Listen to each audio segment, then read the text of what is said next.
I've always been a pretty calm guy. Live and let live, that's my motto.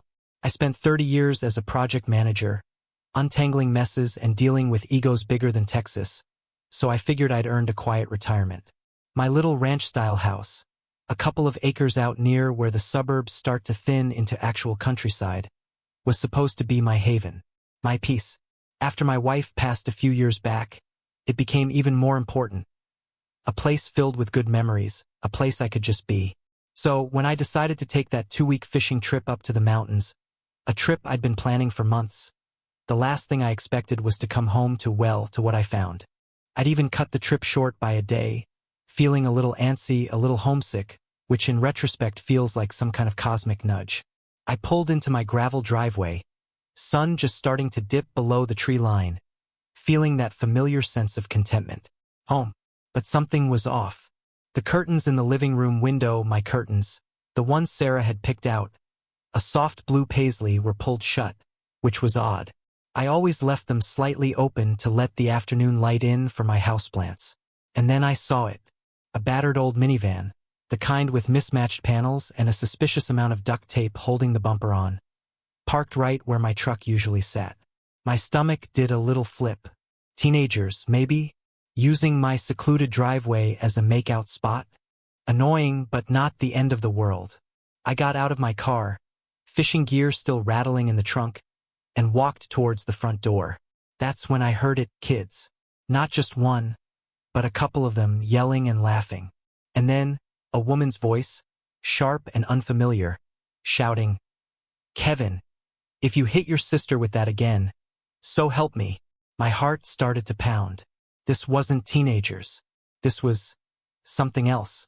I fumbled for my keys, my hand actually shaking a little, and tried the front door. Locked. Of course, it was locked. I always locked it. But it wasn't my lock, if that makes sense. Felt different, stiffer. I knocked, loudly. "Hello? Is anyone in there?" The noise inside stopped abruptly. Silence. Then, footsteps, heavy ones, approaching the door. The peephole cover scraped open. I stood there, trying to look as non-threatening as a 60-year-old guy in a fishing vest can look, but my mind was racing. Burglars? But why would burglars bring kids? The door creaked open a few inches, still on the chain, and a man's face appeared in the gap. He was mid-40s, I guessed, with tired eyes, a scruffy beard, and a t-shirt that had seen better days. He looked at me, not with fear, but with a sort of weary annoyance. "Yeah? What do you want?" he grunted. I blinked. "What do I want? This is my house. Who are you?" He actually snorted. "Your house? Nice try, buddy. We live here. Landlord let us in yesterday." Landlord? I was the landlord, and the owner, and the sole occupant. "I am the owner of this house," I said, trying to keep my voice steady. But there was a tremor of pure, unadulterated outrage starting to build. "And I certainly didn't let you in. You need to leave." Now he just stared at me. Then, from behind him, the woman's voice again. "Who is it?" "Dale. Just some crazy old coot saying he owns the place," Dale called back, without taking his eyes off me. He even had the gall to smirk a little. "Look, pal, we signed a lease. Got the keys fair and square. You're mistaken. My blood pressure, which my doctor was always nagging me about, felt like it was skyrocketing. Mistaken? About my own damn house? The house I'd lived in for 25 years? The house where I'd raised my kids? The sheer audacity of it was breathtaking. I could see into the hallway behind him now. My coat rack by the door, usually holding just my old gardening jacket and a baseball cap, was laden with unfamiliar coats, a brightly colored kid's backpack spilling its contents onto the floor. My floor. And the smell. It wasn't my house's smell. It was a mixture of stale food, unwashed bodies, and something vaguely like cheap air freshener failing miserably at its job. It was a violation, a complete and utter desecration of everything I held dear. The anger was now a hot, churning thing in my gut. "You did not sign a lease with me," I stated, my voice dangerously low. "I've been on vacation. I just got back. You are trespassing." I'm going to call the police if you don't open this door and get your family out of my home immediately. Dale's eyes narrowed. Go ahead, call them. We got rights. We got a lease. Paid first and last month's rent too. He was so brazen, so confident. It was infuriating. Where did these people even come from? How did they even know my house was empty? Did they target it? My mind reeled. The idea of someone watching me, waiting for me to leave, it was deeply unsettling. I took a step back, pulling out my phone. My hands were definitely shaking now. This is your last chance, I said. Get out. He just slammed the door in my face. The chain rattled. I stood there on my own porch, locked out of my own home, listening to the muffled sounds of a strange family settling back into my life. And I felt a rage I hadn't experienced in decades. This wasn't just an inconvenience. This was war. And they had just picked a fight with a very, very patient man who had suddenly run out of patience. The sheer, unmitigated gall of it. Dale, as I now knew his name was, had slammed the door in my face. My own front door. I stood there for a solid minute, just breathing, trying to process the absolute insanity of the situation. My quiet, well-ordered life had just been derailed by a family of what? Squatters? Grifters? Professional freeloaders? I didn't know, but I was damn well going to find out. I dialed 911. The dispatcher was calm, professional, took my details. Sir, are you saying there are unknown individuals in your home? Yes, an entire family. They claim they have a lease, which is impossible. I am the owner. I just got back from vacation. I could hear the skepticism in her voice, or maybe it was just standard procedure. Okay, sir, we'll send an officer over to check it out. Please wait outside the residence for them to arrive. Do not try to enter the property yourself. Easy for her to say. My fishing gear was still in the trunk. The sun was setting, and I was standing in my own driveway like a common vagrant. I paced. Every so often, I'd hear a thump or a shout from inside my house. My house. I could see the light flick on in my bedroom window. My bedroom. Were they sleeping in my bed? Using my things? The thought made my skin crawl. It felt like an eternity, but it was probably only 15 minutes before a patrol car pulled up. 2 officers got out, a younger man and a woman who looked like she'd seen it all. I explained the situation again, trying to keep the fury out of my voice and stick to the facts.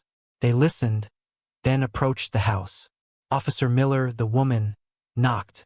Dale answered, same weary, annoyed look. He even had the nerve to act surprised to see the police. Problem, officers? He asked, all innocence. He actually leaned against my door jamb, casual as you please. Sir, this gentleman claims he owns this property and that you're here without permission, Officer Miller said. Dale sighed. A theatrical, put-upon sound. Not this again. Look, officer, my wife, Cheryl, handled it all. We answered an ad online, met the landlord. Well, the guy who said he was the landlord paid him cash, got a lease, got the keys. Moved in yesterday. This fella, he gestured at me with his chin, showed up an hour ago raving like a lunatic. He was good. I had to give him that.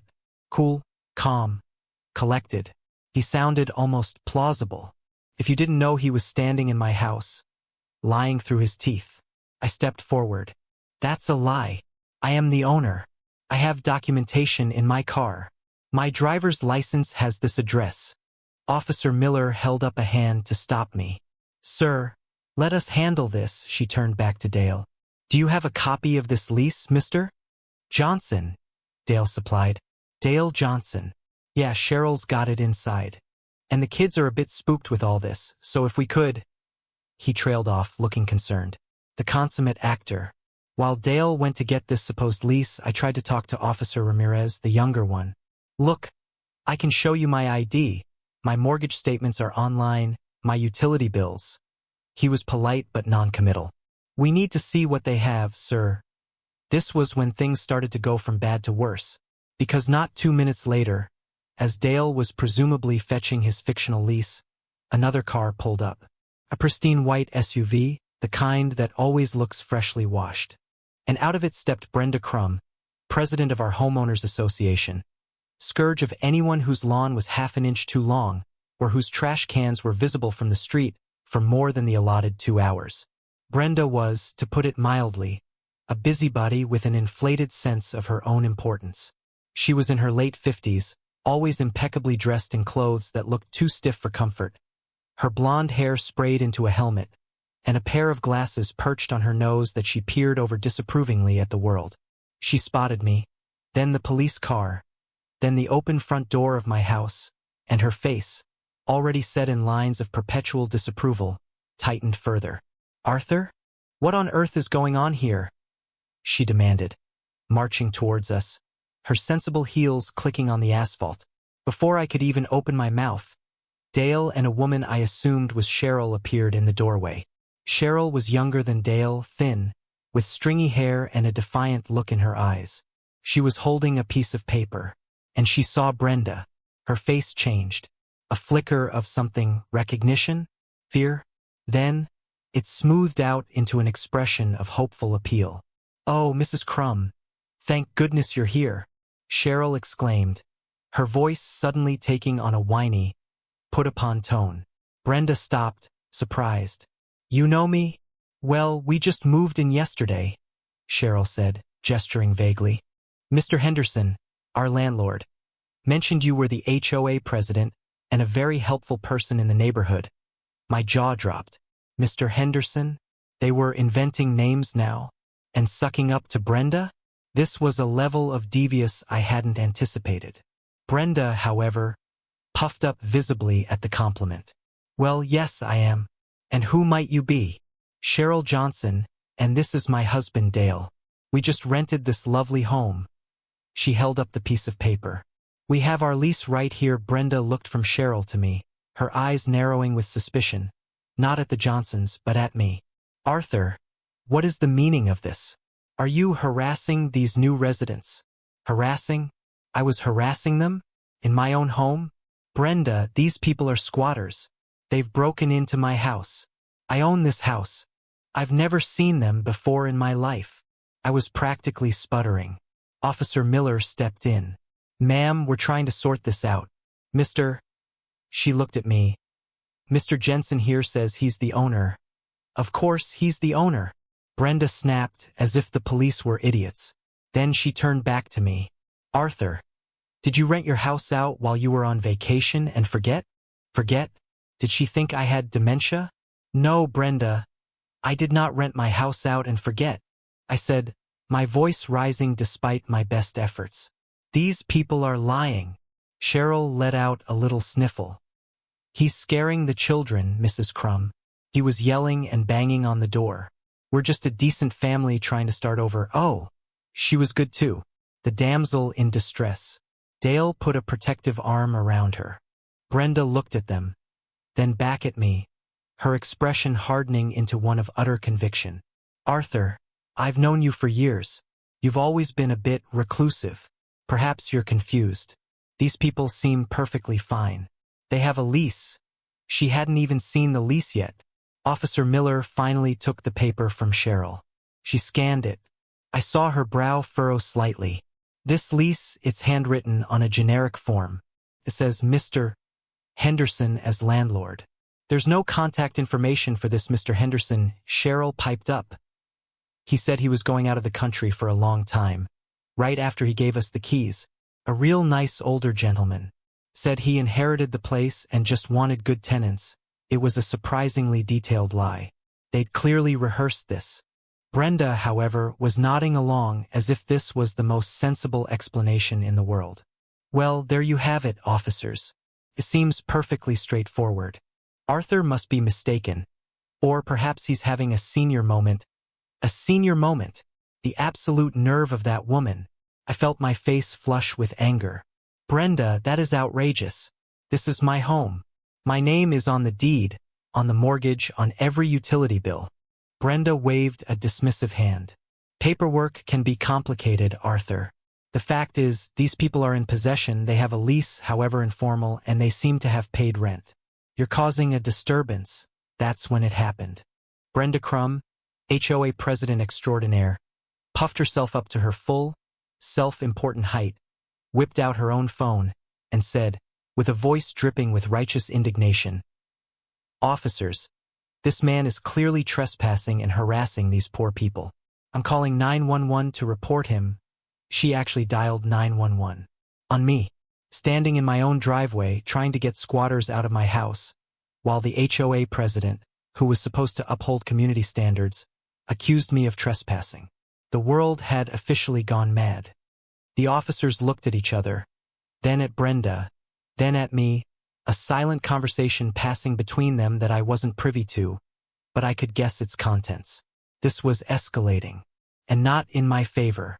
Brenda was on her phone, speaking in hushed, urgent tones. Yes, I'm at 124 Willow Creek Drive. There's a man here, Arthur Jensen, the owner, but he seems confused. He's upsetting the new tenants, the Johnson family. They have a lease. He's claiming they're intruders. Yes, officers are on scene, but he's becoming agitated. Agitated? Of course, I was agitated. My house was occupied by con artists, and the neighborhood powermonger was painting me as a senile old fool. I wanted to scream. I wanted to grab that ridiculous piece of paper Cheryl was still clutching and rip it to shreds. I wanted to shake Brenda until her helmet hair rattled. But I knew, deep down, that losing my temper would only play into their hands, make me look exactly like the unhinged person they were portraying. Officer Miller sighed. Ma'am, we are already here. There's no need for another call. Brenda hung up, looking smug. Well, I wanted to make sure the situation was properly understood. These poor Johnsons are clearly distressed. She gave Cheryl a sympathetic pat on the arm. Cheryl, playing her part to the hilt, dabbed at her eyes, though I hadn't seen any actual tears. Dale maintained his stoic, protective husband facade. It was a masterclass in manipulation, and Brenda was eating it up with a spoon. Officer Miller turned to me. Mr. Jensen, do you have identification with this address on it? Yes, of course. I practically shouted, then forced myself to take a breath. I pulled out my wallet, handed over my driver's license. She examined it. Okay, this confirms your name and address. And I can show you my property tax bill, my mortgage statement on my banking app, anything you need. I offered, desperate to make them see reason. Officer Ramirez, who had been quieter, spoke up. The issue, sir, is that they are in possession of the property, and they are presenting a document, however questionable, that suggests they have a right to be here. This often becomes a civil matter, not a criminal one for us to immediately resolve by force. A civil matter? My eye started to twitch. You mean, you can't make them leave? Cheryl let out a small, audible gasp, as if the very thought was horrifying. Dale shook his head sadly. We just want to live in peace. We paid our money in good faith. What money? I burst out. Who did you pay? This Mr. Henderson doesn't exist. It's me. I'm the only one who could have rented it to you, and I didn't. Officer Miller looked at the handwritten lease again. It does state a cash payment of 2 months' rent. Do you have a receipt for that, Mr. Johnson? Dale looked at Cheryl. Cheryl bit her lip. Well, Mr. Henderson was in such a rush, you see. He just took the cash and gave us the keys and this paper. He said he didn't have time for formal receipts, what with his flight and all. Convenient. So convenient. Every part of their story was designed to be unverifiable, relying on a phantom landlord and a cash transaction. It was a classic squatter setup, and I was walking right into the middle of their well-rehearsed play. Brenda Crum, of course, chimed in. Well, that sounds perfectly plausible for someone leaving the country. Cash is king, after all. Arthur, perhaps this Mr. Henderson was a relative you'd forgotten about? Or maybe you're a bit forgetful these days. The insinuation was clear. She was doubling down on the senile old man narrative. My fists clenched. I swear, if she hadn't been a woman, and if there weren't 2 police officers standing right there. Brenda, I said, my voice dangerously quiet. I am not forgetful. There is no Mr. Henderson. These people are con artists, and you are actively aiding them. Her eyes flashed. How dare you? I am trying to maintain order in this community. You are the one causing a scene, upsetting these innocent people. Innocent. I almost laughed. A harsh, bitter sound. They're thieves, plain and simple. They've stolen my home. The officers were looking increasingly uncomfortable. This was clearly not the straightforward call they'd hoped for. Officer Miller finally spoke, her tone firm. Mr. Jensen, as Officer Ramirez stated, based on the current situation, them being inside, claiming a lease, and you not being in residence when they arrived, we cannot forcibly remove them at this moment without a court order. This is a landlord-tenant dispute, essentially, but I'm not their landlord. I protested, my voice cracking with frustration. They've fabricated the entire thing. That may be true, sir, she conceded. But that's for a judge to decide in an eviction proceeding. For now, if they have established residency, even under false pretenses, there's a legal process that has to be followed. Established residency? They'd been there for a day. How could they have established residency? It was insane. My mind was reeling. I was going to have to go to court to get these criminals out of my own house, while they lived there, ate my food, slept in my bed. The injustice of it was a physical weight on my chest. So what am I supposed to do? I asked, feeling a wave of despair wash over me. Sleep in my car while these parasites take over my life? Brenda sniffed disdainfully. Well, perhaps you should have thought of that before you misplaced your tenants. Arthur misplaced my tenants. I was going to have an aneurysm. Right there in my driveway. Officer Miller ignored Brenda. Sir, what we can do is take a report. We'll document your claim and their claim. We'll take copies of your ID and their supposed lease. But if you try to force entry, or if the situation escalates into a physical confrontation, you could be the one arrested for disturbing the peace or assault. The threat hung in the air, unspoken but clear. They were warning me off. They were, in effect, siding with the squatters, not out of malice, perhaps, but out of procedural necessity or caution, or maybe just because Brenda Crumb's loud, authoritative voice held more sway in that moment than my increasingly desperate pleas. I looked at my house, my home. Lights were on in the kitchen now. I could hear the faint sound of a television. They were making themselves comfortable. And I was out here with the police telling me I might be arrested if I tried to reclaim what was mine. The unfairness of it was a bitter pill to swallow. I felt defeated, at least for that moment. The fight had just begun, but this first round had gone to them, thanks in no small part to HOA Karen herself. I felt a cold knot of despair tighten in my stomach. The officers were essentially washing their hands of it, at least for now. Civil matter, eviction process, court order. These words echoed in my head, a litany of bureaucratic delay and frustration, while these interlopers made themselves at home in my sanctuary. Brenda Crumb was practically glowing with self-satisfaction, having successfully resolved the situation by backing the charlatans who were so artfully playing the victim card. She gave Cheryl another reassuring pat. Don't you worry, dear. The police understand. You're safe here, safe in my house. The irony was a punch to the gut. Officer Miller looked at me with a shred of sympathy, I thought, but her voice remained firm. Mr. Jensen, for tonight, you're going to have to find somewhere else to stay. We can't allow a confrontation here. We will file an informational report. You'll need to contact the courts tomorrow to begin eviction proceedings if that's the route you choose. If that's the route I choose? What other route was there? Let them stay? Become roommates with the con artists who'd stolen my life? The thought was ludicrous.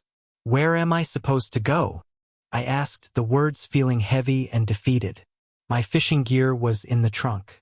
My clothes, my toiletries, everything I owned besides what I was wearing and what was in my car, was inside that house now occupied by strangers. Brenda, ever helpful, piped up, perhaps a motel, Arthur? Or maybe you have family nearby. Surely you have somewhere to go instead of loitering here and upsetting these good people. Loitering. In my own driveway. I swear, that woman was going to be the death of me. I ignored her, looking at Officer Miller. So, you're just going to leave them in there? In my house? With all my belongings? Sir, our hands are tied for tonight, Officer Ramirez said. A little apologetically this time, I thought. We've documented the situation. Any further action from our end without a court order could open the department to liability if it turns out they do have some legitimate claim. However unlikely it seems to you right now, unlikely it seems to me? It wasn't unlikely, It was impossible, but arguing further felt futile. They had made up their minds, or rather, procedure had made it up for them. Dale and Cheryl were watching from the doorway, no longer looking quite so worried, a hint of smugness creeping into Dale's expression. They knew they'd won this round. I felt a surge of cold anger, but it was quickly banked by a pragmatic realization. I couldn't fight this battle on my porch tonight. I needed a plan. I needed evidence. I needed to be smart, not just angry. Fine, I said, the word tasting like ash in my mouth. I'll go. But this isn't over. Not by a long shot. I turned away from my house, from the smirking Dale and the falsely sympathetic Cheryl, from the officious Brenda and the two police officers who were now just part of the absurd landscape of my stolen evening. I got into my car. My hands were still shaking as I put the key in the ignition. Where would I go? My son, Mark, lived a couple of states away. My daughter, Lisa, was closer, only about an hour's drive, but she had a young baby and a small apartment. I didn't want to burden them, not yet. Then I remembered Tom. Tom Riley, my old fishing buddy, lived about 20 minutes from me. Solid, dependable Tom. He wouldn't ask too many questions, and he'd definitely have a spare room or at least a comfortable couch. I pulled out of my driveway, my own driveway, leaving my house, my life, in the hands of strangers. As I drove away, I saw Brenda Crum in my rearview mirror, talking animatedly with Cheryl, probably offering tips on how to deal with problematic former owners. The sight made my blood boil. The drive to Tom's was a blur of anger, disbelief, and a growing, steely resolve. By the time I pulled up to his modest suburban home, the initial shock was wearing off, replaced by a cold, calculating fury. Tom, bless his heart, opened the door in his pajamas, looking bewildered to see me at his doorstep so late. Arthur? What the devil? I thought you were communing with trout for another day yet. I must have looked like death warmed over, because his jovial expression quickly faded. Come in, man, come in. You look like you've seen a ghost. I stepped inside, and the story just poured out of me. The minivan, Dale and Cheryl, the kids, the fake lease, Brenda Crum's outrageous interference, the police telling me it was a civil matter. Tom listened patiently, his initial bewilderment turning into righteous indignation on my behalf. Squatters? In your place? And that busybody Brenda stuck her or in? That's unbelievable, Arthur. He got me a glass of water, then a brandy, which I gratefully accepted. The nerve of some people, he muttered, shaking his head. And the cops just left them there? Told me I had to leave or I'd be arrested for disturbing the peace, I said bitterly, taking a large gulp of brandy. The warmth spread through my chest, but it didn't touch the icy core of anger. Civil matter, they called it. Tom paced his living room. Okay. So what's the plan? You can't let them get away with this. Your house, Arthur. All Sarah's things. He didn't need to finish the sentence. The thought of those people touching Sarah's belongings, sleeping in our bed, made me feel physically ill. The plan, I said, setting the brandy glass down with a firm thud, is that I fight. This isn't just about my house anymore, Tom. This is about principle. These people, Dale and Cheryl, they're professionals. They knew exactly what to say, what to do. And Brenda Crum, she's an enabler, an abuser of her petty power. Tom nodded. So, first thing tomorrow, lawyer up? Maybe, I said. But first, I'm going to do what I do best. I'm going to gather information. I was a project manager for 30 years, Tom. I dealt with contractors who tried to pull fast ones, suppliers who lied, bureaucracies that moved at glacial speeds. I know how to dig. I know how to document. And I know how to build a case. A grim smile touched my lips. Dale and Cheryl thought they were dealing with some confused old man. Brenda Crum thought she'd put me in my place. They were all about to find out just how wrong they were. I might have lost the opening skirmish, but the war was far from over. I was going to get my house back, and I was going to make sure those responsible paid for what they'd done. The rage was still there, but now it was focused, channeled. It was fuel, and I had a long night ahead of me to start planning my counterattack. Tom offered me his spare room, a comfortable bed, clean sheets. But I knew I wouldn't sleep much. My mind was already whirring, outlining the steps I needed to take. This was a new project, the most important one of my life. Operation Reclaim My Home. And I wouldn't rest until it was successfully completed.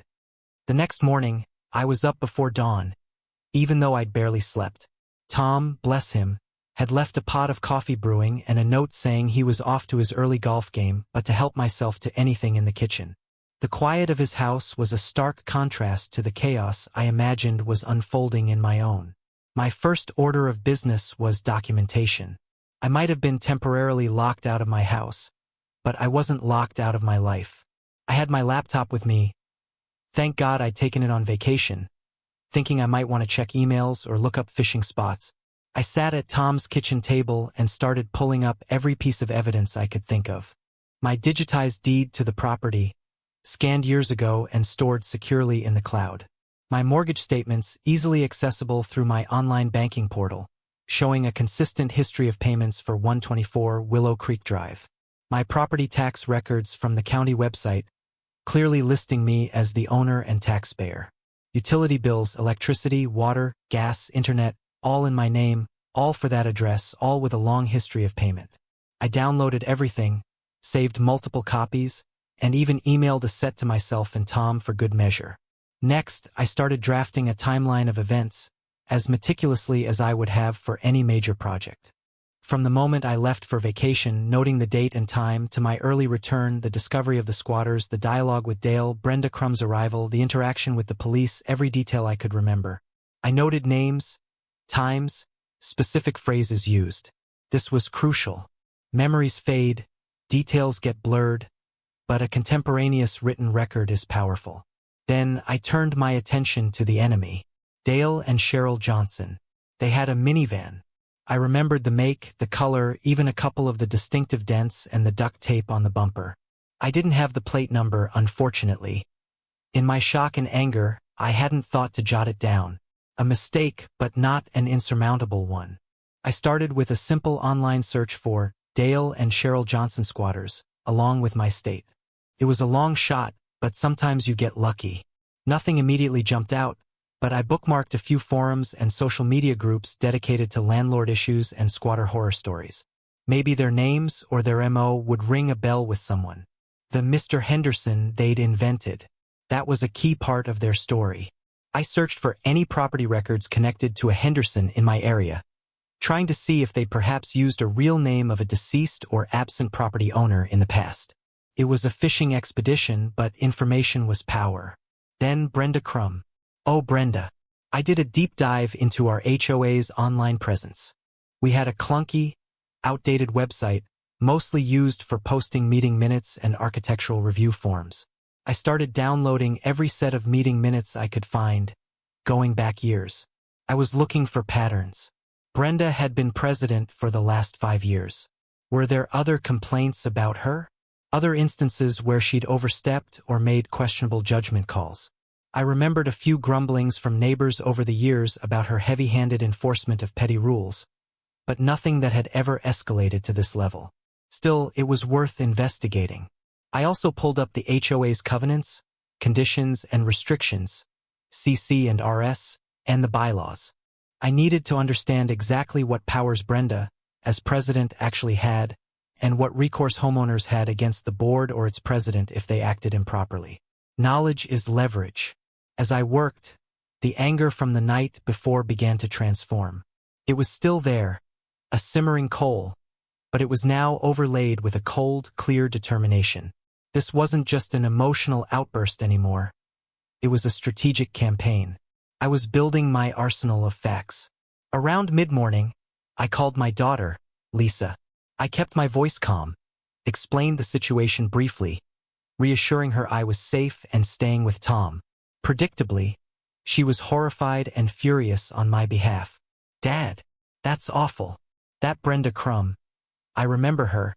She was always a nightmare. Do you want me to come down? I can bring the baby, we can... No, sweetheart, not yet, I said gently. I'm handling it. I just wanted you to know what's going on. I'm building a case. I'll keep you updated. She made me promise to call her if I needed anything. Anything at all. Then I called my son, Mark. His reaction was more explosive. Lots of swearing, threats of flying down and sorting those bums out himself.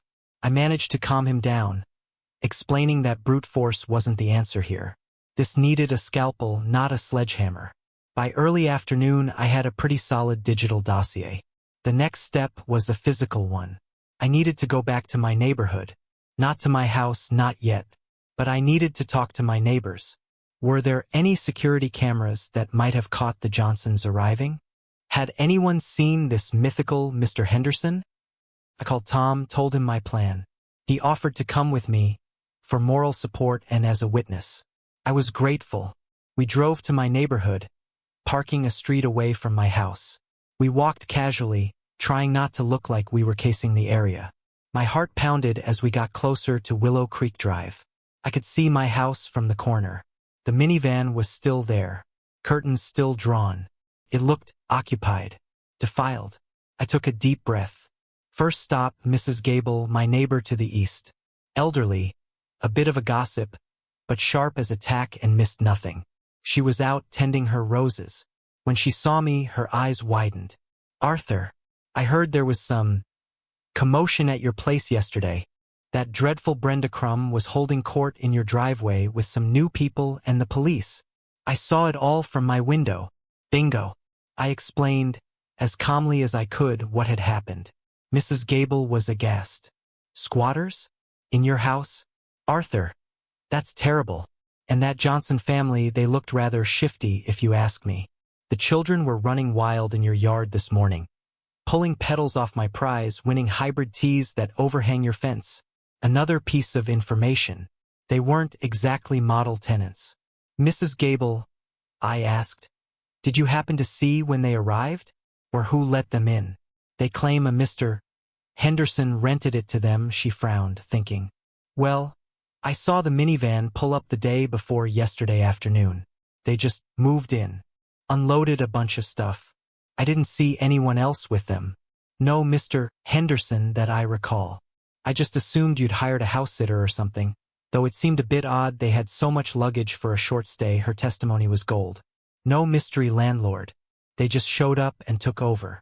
She also mentioned her son had recently installed a new security camera system that covered her driveway and a portion of the street, including the approach to my house. She wasn't sure how far back the recordings went or how to access them, but she promised to have her son check when he visited that evening. This was progress. Real, tangible progress. We thanked her profusely and moved on. The neighbor on the other side, the Westons, were younger, both worked, and hadn't seen much. But they expressed their sympathy and promised to keep an eye out. The more people who knew the truth, the better. As Tom and I walked back to his car, I felt a renewed sense of purpose. The initial despair was gone. I was no longer just a victim. I was an investigator, building my case brick by brick. Those squatters and Brenda Crum had underestimated me. They saw an old man, easily confused, easily dismissed. They didn't see the retired project manager with decades of experience in navigating complex problems and dealing with difficult people. They were about to get a masterclass. The information from Mrs. Gable about her security camera was a potential game-changer. If her son could pull footage showing the Johnsons arriving alone, with no Mr. Henderson in sight, it would directly contradict their story to the police and Brenda. That evening, as I sat at Tom's dining table, meticulously organizing my notes and downloaded files into clearly labeled folders on my laptop, old habits die hard, Tom got a call. It was Mrs. Gable. Her son had checked the security footage, and it was exactly as we'd hoped. The footage clearly showed the Johnsons' battered minivan arriving. Dale and Cheryl got out, followed by two young children. They went straight to my front door, and Dale fiddled with the lock for a minute or two. It looked suspiciously like he was picking it, before the door opened and they all trooped inside. There was no sign of any Mr. Henderson. No friendly landlord handing over keys. No welcoming committee. Just a family brazenly breaking and entering. Mrs. Gable's son had saved the footage to a USB drive and was happy to give me a copy. My heart leaped. This was the first piece of hard, irrefutable evidence that directly exposed their lie. Tom, this is huge. I exclaimed, practically vibrating with a mixture of excitement and vindication. This proves they forced entry, or at least entered under false pretenses without any legitimate landlord present. Tom grinned. Attaboy, Arthur. I knew that old project manager brain of yours would kick into gear. So what's next? March down to the police station with this. I considered it. The police had been unhelpful, to put it mildly. They were fixated on the civil matter angle. Showing them this footage might shift their perspective, but I wasn't entirely confident it would result in immediate action. They might still say it was my word against the Johnsons regarding whether Mr. Henderson had given them permission before they arrived on camera. I needed more. I needed to dismantle their entire narrative and Brenda Crumb's complicity, piece by piece. Not just yet, I said. This is a powerful piece of evidence, but I want to build an airtight case. I want to leave them no wriggle room. I'm also going to focus on Brenda. Her actions were not just misguided. They were obstructive and potentially defamatory. I spent the next day continuing my research into Brenda and the HOA. The meeting minutes were a goldmine of petty tyranny. Complaints about holiday decorations being up too long, the wrong shade of beige for a mailbox, kids playing basketball in their own driveways. Brenda's name was often at the center of these disputes, always taking the most rigid, uncompromising stance. I also found a few instances where homeowners had accused her of selective enforcement, coming down hard on some residents while letting her friends or allies slide on similar infractions. Interesting. I started cross-referencing names from the minutes with social media, trying to find other disgruntled homeowners. A few email exchanges later, I connected with a former HOA board member, a gentleman named Frank Peterson, who had resigned in protest over Brenda's leadership style a year ago. Frank was more than happy to talk. We met for coffee. He was a retired accountant, precise and detail-oriented, and he painted a damning picture of Brenda Crumb. She runs that HOA like her own personal fiefdom, Frank said, stirring his coffee with vigorous indignation. She bullies anyone who disagrees with her, uses the HOA funds for her pet projects without proper approval, and interprets the CC and RS to suit her own agenda. I tried to push for more transparency and accountability, and she basically made my life hell until I quit the board. Did she ever do anything illegal? I asked carefully. Frank pursed his lips. Borderline, maybe. Creative accounting with the landscaping budget, awarding contracts to friends without competitive bids. Nothing I could definitively prove without a full audit, which she, of course, always blocked. But her judgment? Terrible. Her abuse of power? Constant. He listened intently to my story about the squatters and Brenda's immediate siding with them against me. He wasn't surprised. That's classic Brenda, he said, shaking his head. She loves to be the one in charge, the one doling out favors or punishments. Siding with the new, vulnerable family against the confused old owner probably made her feel powerful and important. She wouldn't have cared about the facts once she'd made up her mind. Frank's insights were invaluable. He gave me names of other residents who'd had run-ins with Brenda, people who might be willing to speak up or provide written statements. He also pointed me to specific clauses in the HOA bylaws regarding the duties and limitations of the president, and the procedures for calling a special meeting or lodging a formal complaint against a board member. The picture was becoming clearer. This wasn't just about Dale and Cheryl's criminal actions. It was also about Brenda Crumb's malfeasance as HOA president, and I realized I could potentially tackle both issues simultaneously, using one to leverage the other. My strategy began to crystallize. I wouldn't just go to the police with Mrs. Gable's footage. I would prepare a comprehensive package. Evidence of the break-in, my proof of ownership, witness statements from neighbors, and, crucially, a formal complaint against Brenda Crumb, detailing her interference, her false accusations against me, her siding with squatters against a dues-paying homeowner, and her potential violations of HOA bylaws. I would present this not just to the police, but also to the entire HOA board, and perhaps even demand a special meeting of homeowners. Brenda had used her perceived authority to try and crush me. I would use the actual rules and the truth to dismantle her. I spent another day drafting letters, affidavits, and a detailed summary of events, all supported by my collected evidence. I made sure every statement was factual, every claim backed up. My years of writing project reports, sifting through technical documents, and preparing presentations were paying off in an unexpected way. I even consulted with a lawyer Tom knew, just for an hour, to review my documentation and my plan. The lawyer was impressed with the thoroughness of my preparation. He confirmed that while the initial police response was typical for squatter situations, the video evidence of entry significantly strengthened my position for demanding criminal charges. He also agreed that a formal, well-documented complaint to the HOA board, coupled with the threat of legal action against the HOA itself for Brenda's actions if they didn't rectify the situation, was a sound strategy. He gave me a few pointers on legal phrasing for my formal demands. By the end of the third day since I'd been kicked out of my own home, I was ready. I had my arsenal, the USB drive with the damning video footage, my folder bulging with property documents, signed statements from Mrs. Gable, and a summary of my conversation with Frank Peterson, along with contact information for other disgruntled residents. A meticulously crafted complaint against Brenda Crum, citing specific bylaw violations, and a cover letter addressed to the chief of police and copied to every member of the HOA board. I felt a grim satisfaction. Dale and Cheryl, with their smirks and their lies, and Brenda Crum, with her arrogant condescension, had no idea what was about to hit them. They thought they were dealing with a pushover. They were about to learn that this old dog had very sharp teeth. The time for quiet preparation was over. It was time for action. I decided my first official move would be a formal visit to the police station, armed with my new evidence. This time, I wouldn't just be a flustered homeowner. I'd be a man with a meticulously prepared case. Tom insisted on coming with me again. "Back up, Arthur.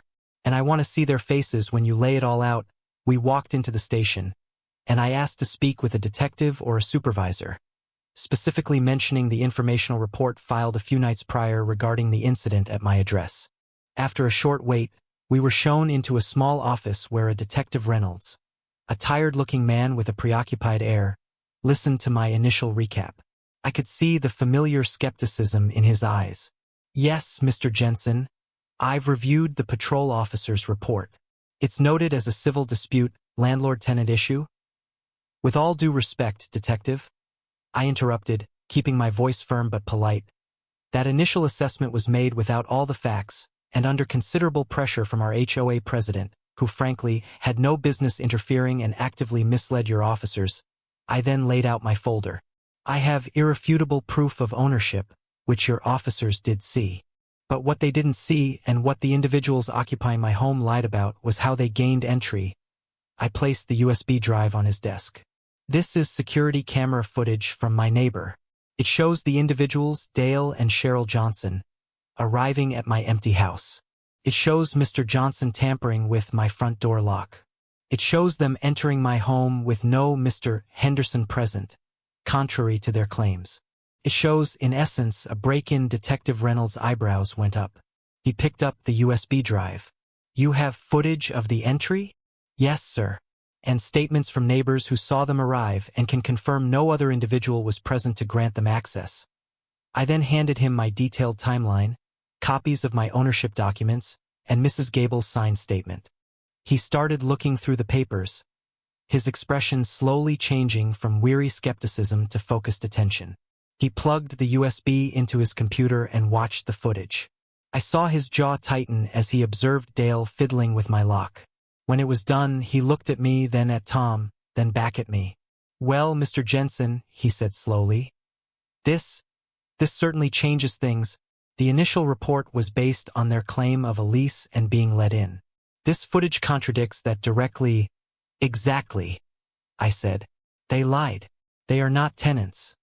They are trespassers at the very least, possibly burglars, given how they gained entry and are now in possession of my property and belongings." I then handed him another document. "This is a formal request for an investigation into criminal trespassing, breaking and entering, and any other applicable charges against Dale and Cheryl Johnson. I also want to file a report regarding theft of property, As I have no idea what they have done with my possessions inside the house, Detective Reynolds read through my request. He nodded. Okay, Mr. Jensen. This is substantial. We will definitely open an active investigation based on this new evidence. I can't promise immediate removal.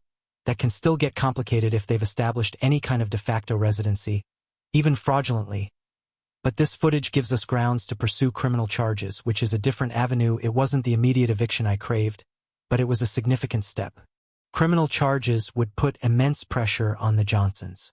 What about the damage to my property? My stolen peace of mind? I asked. Once we can secure the property, you can assess damages. And if they're charged and convicted, restitution can be part of their sentencing, Reynolds explained. We'll need to send officers to the house, re-interview the Johnsons in light of this new evidence, and secure your property if possible. This was progress. Real, tangible progress with the authorities. After leaving the police station, I felt a weight lift from my shoulders. The law was finally, slowly, starting to turn in my favor. But I wasn't done. Next on my agenda, the HOA.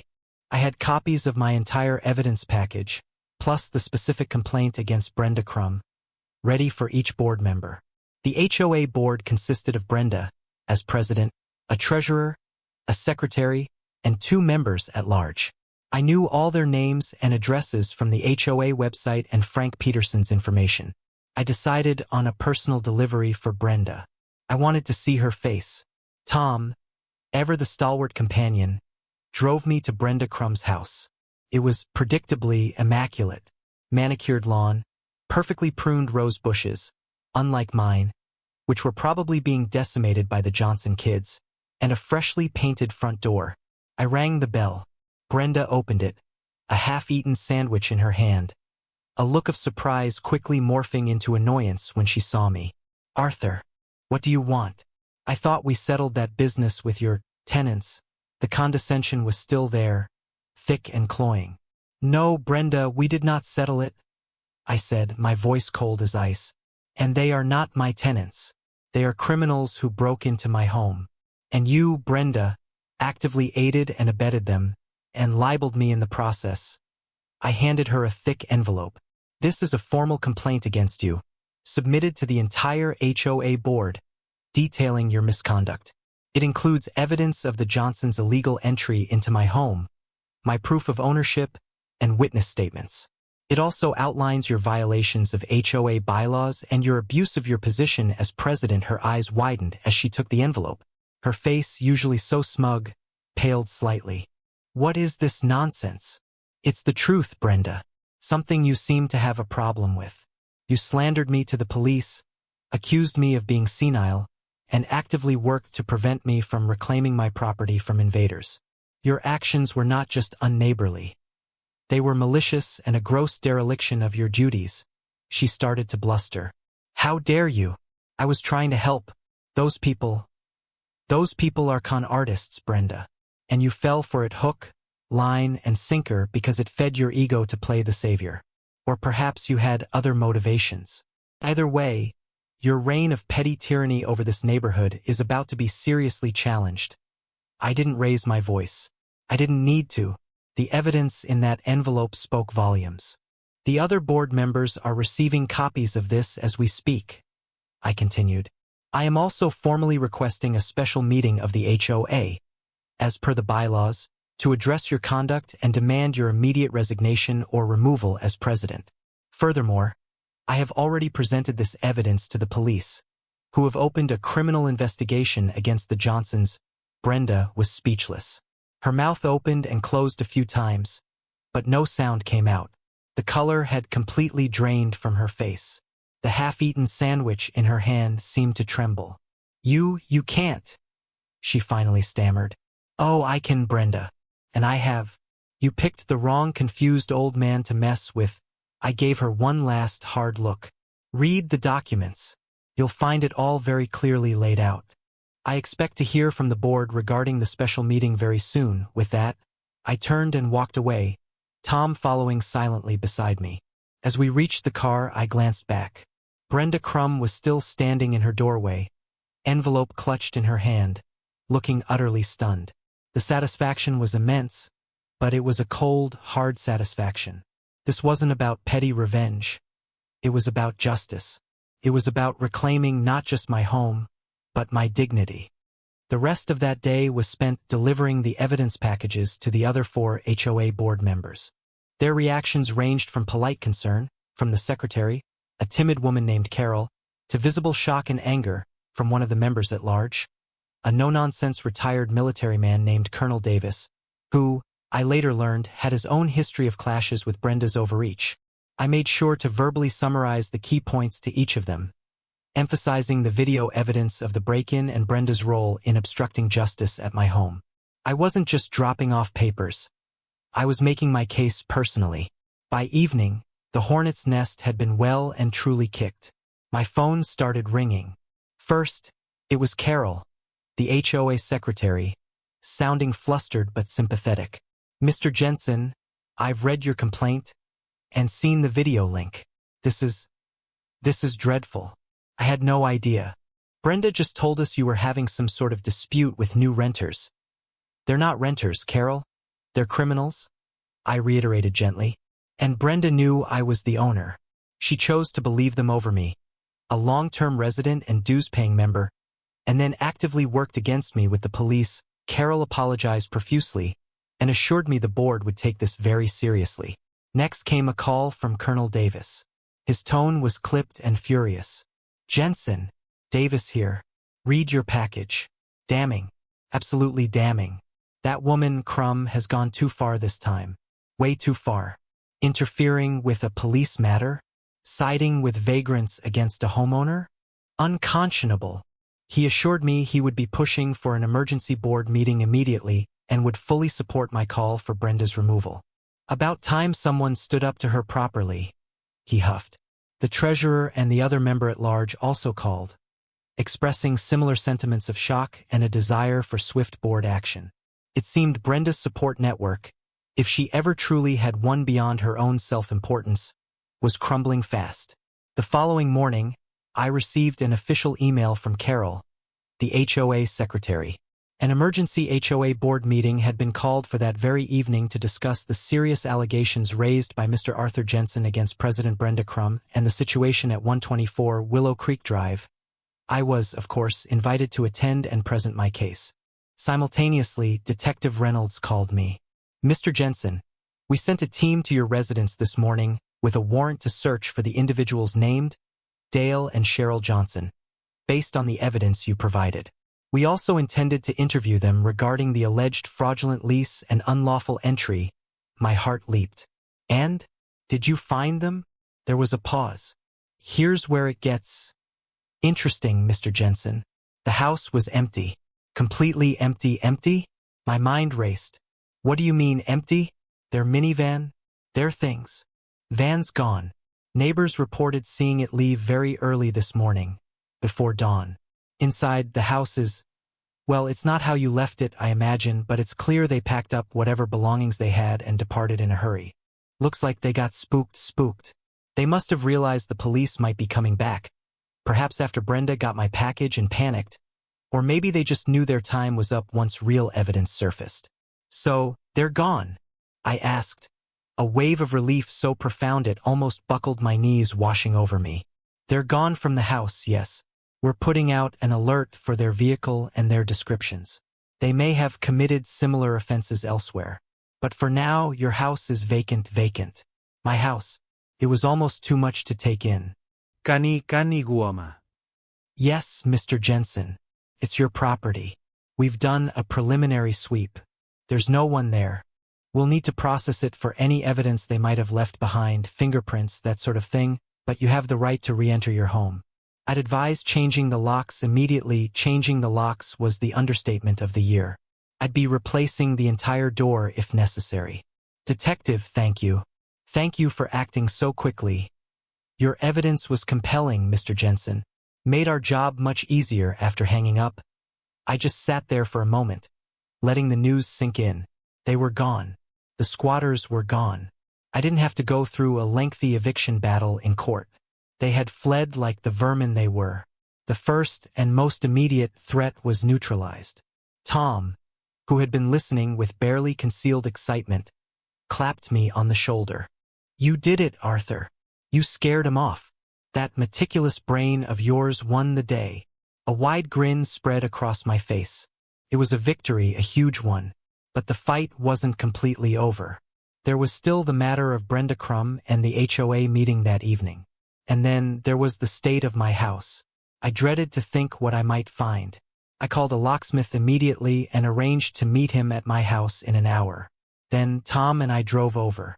Pulling into my driveway, seeing it empty of that dreadful minivan, felt like a miracle. The front door was closed, looking deceptively normal.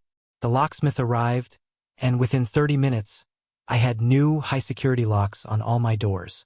He even reinforced the door jambs.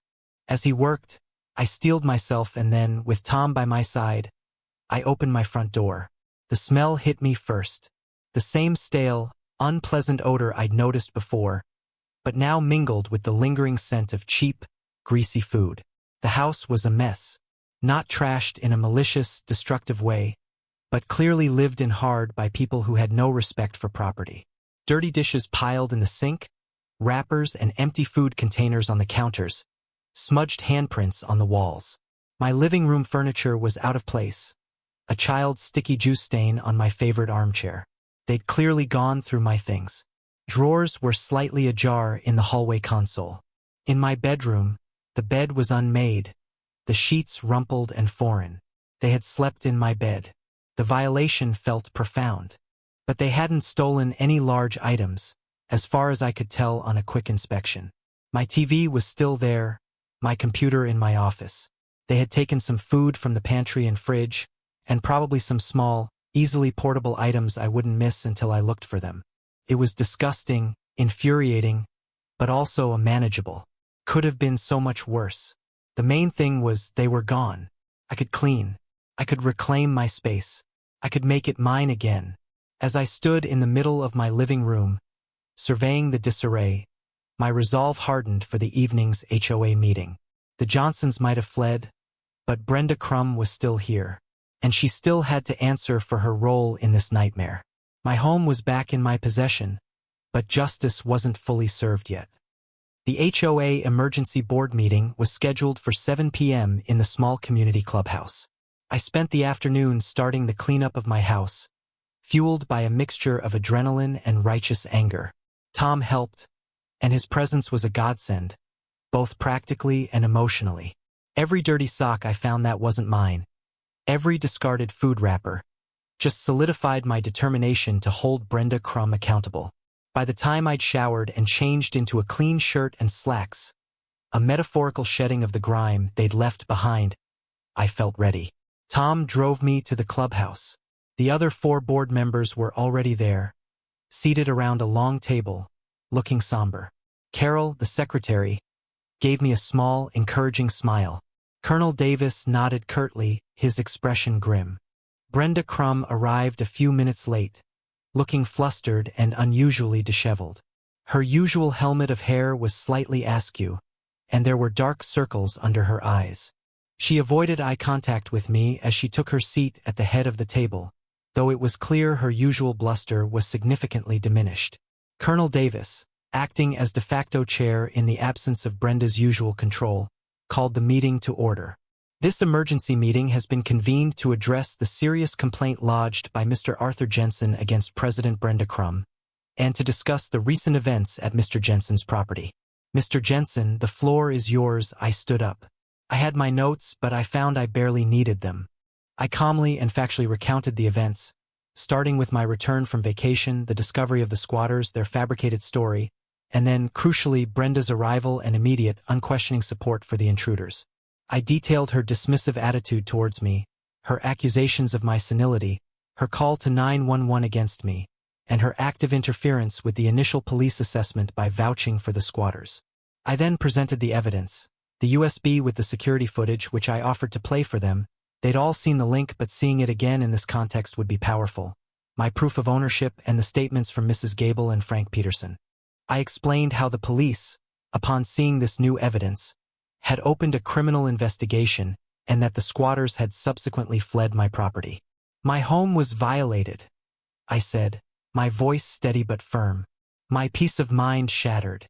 And while the primary culprits, the Johnsons, have absconded, the actions of our HOA president, Brenda Crum, significantly exacerbated the situation. She did not act in the interest of a homeowner, a member of this community. She acted out of ego, prejudice, and a clear abuse of her position. She sided with criminals against a victim. She brought the HOA into disrepute by her interference with a police matter. I looked directly at Brenda. Her face was pale, her lips pressed into a thin line. She stared down at the table. Therefore, I concluded, I am formally requesting this board take immediate action. I demand Brenda Crum's resignation as president and from this board. Failing that, I demand her immediate removal for cause, as per our bylaws, for gross misconduct and actions detrimental to the Homeowners Association and its members. Furthermore, I expect a formal, written apology from this board, and from Ms. Crum personally, for the distress and damage her actions have caused. I sat down. The room was silent for a moment. Then Colonel Davis cleared his throat. Thank you, Mr. Jensen. A clear and compelling presentation. He turned to Brenda. Ms. Crum, do you have any response to these allegations and the evidence presented? Brenda finally looked up. There were tears welling in her eyes, but they looked more like tears of frustration and self-pity than remorse. I was only trying to help, she stammered, her voice barely a whisper. Those people, the Johnsons, they seemed so desperate. They had children. I thought Arthur was confused. I didn't mean any harm. Colonel Davis's voice was like steel. Madam President, you accused a long-standing member of this community of being senile in front of police officers. You took the word of complete strangers, who turned out to be criminals, over his. You used your position to obstruct him from reclaiming his own home. That's more than not meaning harm. That's gross negligence and a shocking abuse of power. Carol, the secretary, spoke up timidly. Brenda, we all saw the video. They clearly broke in. And your statements to the police, as reported by Mr. Jensen. It's very concerning. The other two board members murmured their agreement. Brenda looked around the table, her eyes pleading. But she found no sympathy. Her reign was over. She had alienated too many people, and this latest, most egregious act had been her undoing. I made a mistake, she said, her voice cracking. A terrible mistake. I'm sorry, Arthur. I truly am. Her apology felt hollow, forced by the circumstances rather than genuine contrition. An apology is a start, Brenda, I said quietly.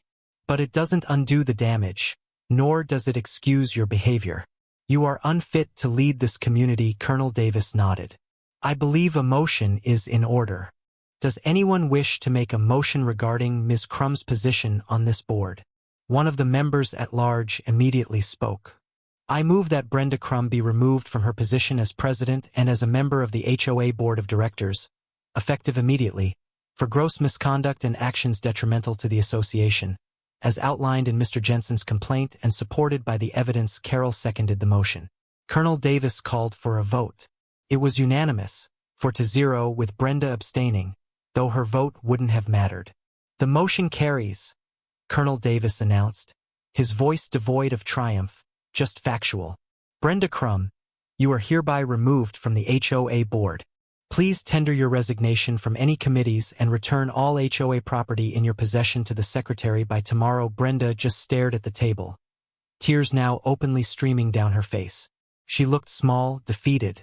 A part of me almost felt a flicker of pity, but it was quickly extinguished by the memory of her arrogance, her condescension, the nightmare she had put me through. She had brought this entirely upon herself. The meeting concluded shortly thereafter, with the remaining board members assuring me they would draft a formal letter of apology from the HOA and discuss measures to prevent such abuses of power in the future. Colonel Davis was appointed interim president. As I left the clubhouse with Tom, I felt a profound sense of vindication. It wasn't just that I had my house back. It was that justice, in some measure, had been served. The petty tyrant had been dethroned, not by a coup, but by facts, by due process, by the very rules she had so often twisted to her own advantage. The road ahead involved cleaning and restoring my home, trying to erase the lingering sense of violation, and perhaps pursuing civil action against the Johnsons if they were ever caught. But the biggest battles had been won. I had stood my ground, I had fought back intelligently, and I had prevailed. The quiet retirement I'd envisioned had taken a bizarre and stressful detour, but in the end, my haven was mine again. And maybe, just maybe, the neighborhood would be a little bit more peaceful without HOA Karen pulling the strings. The days following Brenda Crumb's ousting from the HOA board were filled with a strange mixture of relief and activity. The cleanup of my house was a cathartic process. With each bag of trash I threw out, each surface I scrubbed, I felt like I was reclaiming another piece of my sanctuary, purging the lingering taint of the Johnsons' unwanted presence. Tom was a constant source of support, helping with the physical labor and, more importantly, providing a listening ear as I processed the whole ordeal. Mrs. Gable brought over a freshly baked apple pie, a symbol of neighborly solidarity that warmed my heart. Even Colonel Davis stopped by to offer his assistance and to update me on the HOA's transition. He assured me the board was already working on revising some of their procedures to ensure more checks and balances on presidential power. The formal letter of apology from the HOA arrived a few days later. It was sincere and comprehensive, acknowledging Brenda's egregious errors in judgment and the distress her actions had caused me. There was no personal apology from Brenda herself, but I hadn't really expected one. Her public humiliation at the board meeting was, in its own way, a more fitting consequence for her arrogance. Detective Reynolds called occasionally with updates on the Johnsons. Their minivan had been flagged, and there were reports of a couple matching their description attempting a similar rental scam in a town about 100 miles away, though they'd managed to slip away before local police could apprehend them. It was frustrating that they were still out there, potentially victimizing others, but I had done everything in my power. I had provided the police with all the information I had, and their file was now linked to these other potential incidents. Perhaps, eventually, their luck would run out. One of the most satisfying moments came about a week after the HOA meeting. I was out in my front yard, finally getting around to some overdue gardening. The roses Brenda had so disdainfully managed were, ironically, now my responsibility to restore, when Brenda Crumb drove by. She didn't live on my street, but her route must have taken her past my house. She saw me. Our eyes met for a brief second. There was no smirk on her face now, no condescending glint in her eyes, just a flicker of something that looked like shame, or perhaps just bitter resentment, before she quickly looked away and accelerated down the road. She didn't wave. I didn't either. It was a small moment, but it felt significant. The power dynamic had irrevocably shifted. She was no longer the queen bee of the neighborhood, peering down her nose at everyone. She was just Brenda, a disgraced former HOA president.